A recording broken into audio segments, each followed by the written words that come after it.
అందరూ నమస్తే. మంత్రి వివేక్ వెంకటస్వామికి ఒక పెద్ద ఎదురు దెబ్బ తగిలింది. ఆయన కాన్స్టిట్యున్సీలో ఆయన గెలుపు 50%. వివేక్ వెంకటస్వామి అక్కడ చెన్నూరు నుంచి ఎమ్మెల్యేగా గెలిచిందంటే 50% ఆ లీడర్ బలం. కానీ ఇప్పుడు ఆయన బీఆర్ఎస్ జాయిన్ అయ్యాడు. చాలా పెద్ద ర్యాలీ తీసిండు. చెన్నూరు నుంచి వందల సంఖ్యల కార్లలో వచ్చి కేటీఆర్ సమక్షంలో బీఆర్ఎస్లో చేరిండు. ఆయన పేరు మూల రాజిరెడ్డి. నిజానికి వివేక్ వెంకటస్వామి కాంగ్రెస్లో జాయిన్ అయ్యి అక్కడ పోయి ప్రచారం చేసేంత టైం లేదు. లోకల్ లీడర్ మొత్తం గ్యాదర్ చేసిన మూల రాజిరెడ్డి. కానీ ఇప్పుడు ఆయన వివేక్ వెంకటస్వామితో ఏ పని కాదు, కాన్స్టిట్యున్సీలు ఇచ్చిన హామీలు ఏమో అమలు చేస్తలేరని చెప్పి ఆయన అక్కడి నుంచి స్కిప్ అయిపోయాడు. అయితే అసలు దీనిలో వివేక్ వెంకటస్వామి వాడుకుని వదిలేయడం అనేది చాలా ఇంపార్టెంట్. ఆయన ఎవరినైనా వాడుకుని వదిలేస్తారు. చాలామంది లీడర్లు ఎలక్షన్స్ ముందల చెన్నూరులో వివేక్ వెంకటస్వామి కోసం ఎవరైతే పనిచేసినారో వాళ్ళందరూ ఇప్పుడు లేరు. వాళ్ళంతా వివేక్ వెంకటస్వామి ఒరిజినల్ గుణం ఇదా అని వెళ్ళిపోయినారు వాళ్ళంతా. అసలు ఏం జరుగుతుంది చెన్నూరులో? అసలు చెన్నూరు గురించి కాదు, మంత్రి వివేక్ వెంకటస్వామి గురించి మాట్లాడాలి మనం. ఏ లీడర్ ఎక్కడ పోయిండు, అసలు ఆయనను ఆ జిల్లాలో మంత్రిగా కూడా గుర్తిస్తలేరు. ఈ మధ్యకాలంలో రామగుండంలో ఒక మీటింగ్ జరిగింది. 5 మంది మినిస్టర్లు పోయినారు. శ్రీధర్ బాబు, సీతక్క వీళ్ళందరూ పోయినారు. దానికి వివేక్ వెంకటస్వామి కనీసం పిలవను కూడా పిలవలే. వాళ్ళ కొడుకు వంశం కూడా పిలవలేదు. వాళ్ళు ఎవ్వరు కనవాలి అక్కడ. ప్రెస్ మీట్ పెట్టాక 4 months అయింది చెన్నూరులో వివేక్ వెంకటస్వామి. చాలా విషయాలు ఉన్నాయి, అన్నీ చెప్తాం. అంతకన్నా ముందు సబ్స్క్రైబ్ చేయండి, షేర్ కూడా చేయండి. మెయిన్గా మూల రాజిరెడ్డి నిజంగానే ఒక పిల్లర్. ఆడ వివేక్ వెంకటస్వామి ఎమ్మెల్యే గెలువనికి ఒక పిల్లర్. ఈయనకు అవసరం ఉంటే వివేక్ వెంకటస్వామి ఎవరినైనా భుజానికి ఎత్తుకుంటాడు. ఈ చర్చ ఉంది. ఈ చర్చ ఆయన బీఆర్ఎస్లో ఉన్నప్పుడు బీఆర్ఎస్ క్యాడర్లో ఉండే, కాంగ్రెస్ పోయినప్పుడు కాంగ్రెస్ క్యాడర్లో ఉండే, బీజేపీ పోయినప్పుడు బీజేపీలో కూడా ఆ చర్చ జరిగింది. ఆయన పోయిన ఈ 3 పార్టీలే 2 సార్లు 3 సార్లు తిరిగిరు కాబట్టి అన్ని పార్టీలు ఈ చర్చ జరిగింది. ఇది సెట్ అయితే లేదు వ్యవహారం. ఆయన అంతే వాడుకోవడం వదిలేయడం, డబ్బున్నోళ్ళే ఇంత అనే ఒక చర్చ అక్కడనే ఉంది. అది ఇంకా డబ్బులున్నాయి కాబట్టి డబ్బులు నమ్ముకొని రాజకీయం చేయడం, లేకపోతే నాన్న పేరు చెప్పి రాజకీయం చేయడం తప్ప మనం చేసేది ఏం లేదు. మనం ఆయనను ఎవరు నమ్ముకున్నా ఆయన నట్టిట్లో ముంచేస్తాడని పక్కన వీడియో వస్తుంది చూడండి. అన్ని కార్లతో వచ్చి జాయిన్ అయిపోయాడు. బీఆర్ఎస్లో జాయిన్ అయ్యాడు ఆయన. ఎలక్షన్స్ ముందర బీఆర్ఎస్ నుంచి కరెక్ట్గా వివేక్ వెంకటస్వామి పార్టీలో కాంగ్రెస్లో జాయిన్ అయిన తర్వాత ఇమ్మీడియట్ లీడర్ మూలరాజిరెడ్డి మొత్తం లోకల్ లీడర్షిప్ని అందరిని గ్యాదర్ చేసి, వివేక్ వెంకటస్వామికి అంత టైం లేదు కానీ అందరిని గ్యాదర్ చేసి ఎలక్షన్స్లో ఆయన గెలవడానికి దోహదపడ్డాడు. 50% ఆయన గెలిపిది. రాజిరెడ్డి లేకపోతే వివేక్ వెంకటస్వామి ఓడిపోతుండే ఆయన కూడా చాలామంది చెప్తారు చెన్నూరు జనం. కానీ ఇప్పుడు రాజిరెడ్డిని వదిలేసింది. చాలా రోజులు 4-5 నెలల నుంచి ఆయన పట్టించుకుంటలేడు. ఆయన వాడుకుని వదిలేయడంలో దిట్ట అనే చర్చ ఏదైతుందో దాన్ని నిజం చేస్తూ చాలామంది లేరు. ఆయన కూడా కాదు, మనం ఒక మూల రాజిరెడ్డి ఇప్పుడు చేయనండి. కానీ మన అడ్వకేట్ శరత్ సార్ ఉంటారు, తెలుసు కదా సార్, దుక్కోణం అని ఛానల్ నడుపుతారు. ఆ సార్ కూడా ఎలక్షన్స్ ముందల వివేక్ వెంకటస్వామి గెలుపు కోసం మస్తు కృషి చేసింది చెన్నూరులో. ఆయన కూడా అంతే వాడుకున్న తర్వాత అపాయింట్మెంట్ కూడా ఇవ్వలేము. మళ్ళీ వివేక్ వెంకటస్వామి నో అపాయింట్మెంట్. పొద్దుగాలు వేస్తే చాలా గొప్ప ప్రజాస్వామ్యవాదుల్లాగా మనమే మొత్తం అన్నట్టు మాట్లాడతారు కదా. కానీ అడ్వకేట్ శరత్ సార్ వివేక్ వెంకటస్వామి గెలుపు కోసం కృషి చేస్తే గెలిచిన తర్వాత పట్టించుకోలే. ఆయన పక్కకి వెళ్ళిపోయాడు. నల్లాల ఓదేలు సైలెంట్ అయిపోయాడు మాజీ ఎమ్మెల్యే.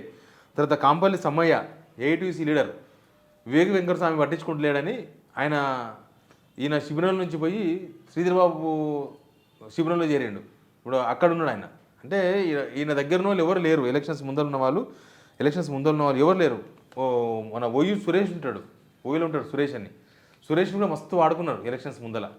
ఈయన మీద ఎవరైనా రాయి చేయగానే సురేష్ ప్రెస్ మీట్ పెడుతుండే. ఈయన మీద ఎవరైనా ఒక ఆరోపణ చేయగానే శరత్ని ఎగేస్తుండే. శరత్ మాట్లాడని లాస్ట్కు ఆ సురేష్ను కూడా వదిలేసిండు. ఓయూ సురేష్ను కూడా పట్టించుకుంటే ఓయూ సురేష్ కూడా ప్రస్తుతం డిస్టెన్స్ మెయింటైన్ చేస్తున్నాడు వివేక్ వెంకటస్వామికి. అంటే అట్లా అవసరం ఉన్నప్పుడు ఎవరైనా వాడుకోవడం, అవసరం అయిపోయిన తర్వాత అయిపోయింది పని అయిపోయింది పో అని చెప్పడం బాగా అలవాటు అనే చర్చ ఉంది. దాన్ని నిజం చేస్తూ అది చేస్తున్నాడు. అసలు చెన్నూరులో ఈ 2 సంవత్సరాల్లో ఆయన చేసింది ఏమీ లేదు. ఆయన సొంత పార్టీలా ఎవరికి పడదు, జనాలకు పడదు. మొన్న ఎక్కడ పోతే ఒక కాన్స్టిట్యున్సీలా రోడ్ ఏడు ఉందని అడిగినారు. రోడ్ వేయలేదు ఏంది, అసలు పట్టించుకుంటలేవు, రోడ్ ఏంది అని అడిగితే మీరు పోయి గవర్నమెంట్ అడగండి అని చెప్తాడు.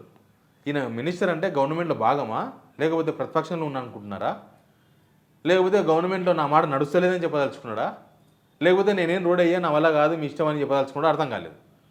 చాలా ఆశ్చర్యం అనిపించింది. ఒక మినిస్టర్, ప్రభుత్వం అంటే ఎవరు, క్యాబినెట్, కానీ ఆ మినిస్టర్ మీరు పోయి ప్రభుత్వాన్ని అడుక్కున్నట్టు వాళ్ళ ప్రభుత్వం ఉంది. ఆయన ప్రభుత్వంలో ఆయన ఇన్ని పార్టీలు తిరిగి కన్ఫ్యూజ్ అయినట్టున్నాడు. ఏ పార్టీలో ఉన్నామో ఏ ప్రభుత్వం ఉన్నదో అర్థం కాలేదనుకుంటా. బహుశా ఒక పెద్ద ఆయన పాపం చాలామంది ఆ కాలనీకి సంబంధించిన పెద్ద మనుషులు అడిగితే ప్రభుత్వాన్ని అడుక్కోపోయినని చెప్తున్నాడు ఆయన. లోకల్ సమస్యలు అడుగుతారని, లోకల్ ఉండే ఇష్యూస్ అడుగుతారని చెప్పి ప్రెస్ మీట్ పెట్టాక 4 months అయిందంట కాన్స్టిట్యున్సీలో. అంతకన్నా ముందు కాన్స్టిట్యున్సీలో 2,000 మందికి ఉద్యోగాలు ఇచ్చినని చెప్పినట్ట. ఏం ఉద్యోగాలు అవి? ఉద్యోగాలు ఇచ్చినని చెప్తే లోకల్ ప్రెస్ వాళ్ళు అడిగారు. 4 months అయింది వివేక్ వెంకటస్వామి చెన్నూరులో ప్రెస్ మీట్ పెట్టాక. ఎందుకు పెడతలేరంటే అక్కడ జర్నలిస్టులు ఒక క్వశ్చన్ వేసారు ఆయనకి. ఆయన ఏమైందంటే అంతకన్నా ముందు బెల్లంపల్లిలో ఒక జాబ్ మేళా నిర్వహించారు. బెల్లంపల్లి వాళ్ళ అన్న వినోద్ ఎమ్మెల్యే పెట్టినప్పుడు జాబ్ మేళకు వచ్చినప్పుడు రకరకాల కంపెనీలు పిలిచినారు. చెన్నూరులో ఉండే యువతకు 2,000 మందికి ఉద్యోగాలు ఇచ్చినామని చెప్పిండ్రు. వివేక్ వెంకటస్వామి ప్రెస్ మీట్లో చెప్పింది. ఇది 4 months కన్నా బిఫోర్. ఇది బెల్లంపల్లిలో నిర్వహించిన ఈ ఉద్యోగ మేళాల 2,000 మందికి ఉద్యోగాలు ఇప్పించామని చెప్పిండ్రు. లోకల్లో ఒక మాట అడిగినారు లోకల్ ప్రెస్ వాళ్ళు, ఆ కాన్స్టిట్యున్సీకి సంబంధించిన వాళ్ళు, ఆ జిల్లా వాళ్ళు. మీరు 2,000 మందికి ఉద్యోగాలు ఇచ్చామన్నారు కదా, అసలు 2,000 ఉద్యోగాల లిస్టు ఏ కంపెనీలో ఎవరికి ఉద్యోగం వచ్చిందో లిస్ట్ అడిగినారు. కథం 4 months అయింది. ఇంకా ప్రెస్ మీట్ పెట్టేది లేదు, ఆ లిస్టు ఇచ్చేది లేదు. అట్లుంటుంది అనమాట. ఆయన ఎలక్షన్స్ ముందర 30,000 మందికి ఉద్యోగాలు ఇస్తామన్నారు. ప్రైవేట్ ఉద్యోగాలే 30,000 మందికి ప్రైవేట్ ఉద్యోగాలు ఇస్తామని చెప్పింది కాన్స్టిట్యున్సీలో. చెన్నూరు కాన్స్టిట్యున్సీ వరకే. ఇక మొత్తం రాష్ట్ర వ్యాప్తంగానే గవర్నమెంట్ జాబులు 50,000 కూడా ఇవ్వలేదు ఈ గవర్నమెంట్. ఆయన చెన్నూరులోనే 30,000 ప్రైవేట్ జాబులు కల్పిస్తామని చెప్పిండ్రు. ఇప్పుడు 2,000 జాబులు ఇచ్చినామంటే ఆ లిస్ట్ ఇవ్వమంటే ఇస్తలేడంట. అది మళ్ళీ అడుగుతారని చెప్పి వాళ్ళు ఫోన్ చేసి అడుగుతున్నాడు వివేక్ వెంకటస్వామికి. అక్కడ ఉన్న జర్నలిస్టులు కొంతమంది ఫోన్ చేసి సార్ లిస్టు పెడతామన్నారు, లిస్టు పెట్టండి నన్ను అడిగితే రెస్పాండ్ అయితే లేడంట అసలు. అంటే ఉద్యోగాల కల్పన అంత మంచిగా ఉందన్నమాట.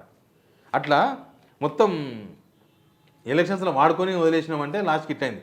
జూబల్ కృష్ణారావు మున్సిపల్ ఎలక్షన్ ఇన్ఛార్జ్ ఆడు ఎలక్షన్ ప్రిపరేషన్ మీటింగ్ పెడితే వివేక్ వెంకటస్వామిని రావద్దని చెప్పారు. అంత వ్యతిరేకత ఉంది ఆయన మీద. ఆ జిల్లా ఇన్ఛార్జు, డీసీసీ ప్రెసిడెంట్ వాళ్ళు వీళ్ళు ఉంటే గొడవ పెట్టుకున్నారు. అసలు చెన్నూరులో ఒరిజినల్ కాంగ్రెస్ వాళ్ళకి ఇవ్వకుండా ఇంకెవరికో ఎవరెవరికో ఇస్తున్నారు సీట్లు అని చెప్తే పెద్ద గొడవ అయితే లాస్ట్కి జూబల్ కృష్ణారావు కూడా ఆ గొడవ వాడలేకి వెళ్ళిపోయింది ఆ మీటింగ్ నుంచి రీసెంట్గా 3 days బ్యాక్. అట్లుంటుంది వివేక్ వెంకటస్వామి వ్యవహారం. ఎనీవే, మూల రాజిరెడ్డి చెన్నూరు నుంచి పోవడం అనేది మొత్తం ఆ సింగరేణి బిల్డర్లో పెద్ద చర్చకు దారితీసింది. అసలు మూల రాజిరెడ్డితోనే గెలిచి వివేక్ వెంకటస్వామి ఎమ్మెల్యే అయ్యి మినిస్టర్ అయిన తర్వాత ఆయన పార్టీ మారిన అంటే ఏ సిచ్యువేషన్ ఎవరైనా సరే ప్రతిపక్షం నుంచి గవర్నమెంట్లో చేరుతారు. అంటే ఓడిపోయిన ఇప్పుడు బాలకృష్ణ ఉన్నాడు, బాలకృష్ణ అనుచరులు ఎవరన్నా ఉంటే పోయి వివేక్ వెంకటస్వామితో చేరాలి. కానీ వివేక్ వెంకటస్వామి వెనుక ఉన్నోళ్ళు, వివేక్ వెంకటస్వామి గెలుపుకు దోహదపడ్డోళ్ళు వాళ్ళు వచ్చి బాలకృష్ణను పట్టుకొని బీఆర్ఎస్ చేరుతుంటే దాని అర్థమైంది. ఆయన పనితనం అట్లుందనమాట. మూల రాజిరెడ్డి వస్తా మీడియాతో మాట్లాడినది కూడా విన్నాం. చెన్నూరులో శ్మశాన వాటిక లేదు. శ్మశాన వాటిక కూడా 2 సంవత్సరాల్లో ఎలక్షన్స్ ముందర హామీ ఇస్తే ఆ శ్మశాన వాటికను కూడా ఇప్పటిదాకా ఏర్పాటు చేయలేదంట. అట్లాంటి సిచ్యువేషన్ ఉంది. ఎనీవే చూద్దాం, 2 సంవత్సరాలు అయింది. బట్ చెన్నూరులో మొత్తం కాంగ్రెస్ ఖాళీ అవుతుంది మాత్రం కనిపిస్తుంది. ఇవి మొత్తం సినారియో చూస్తే. Please subscribe.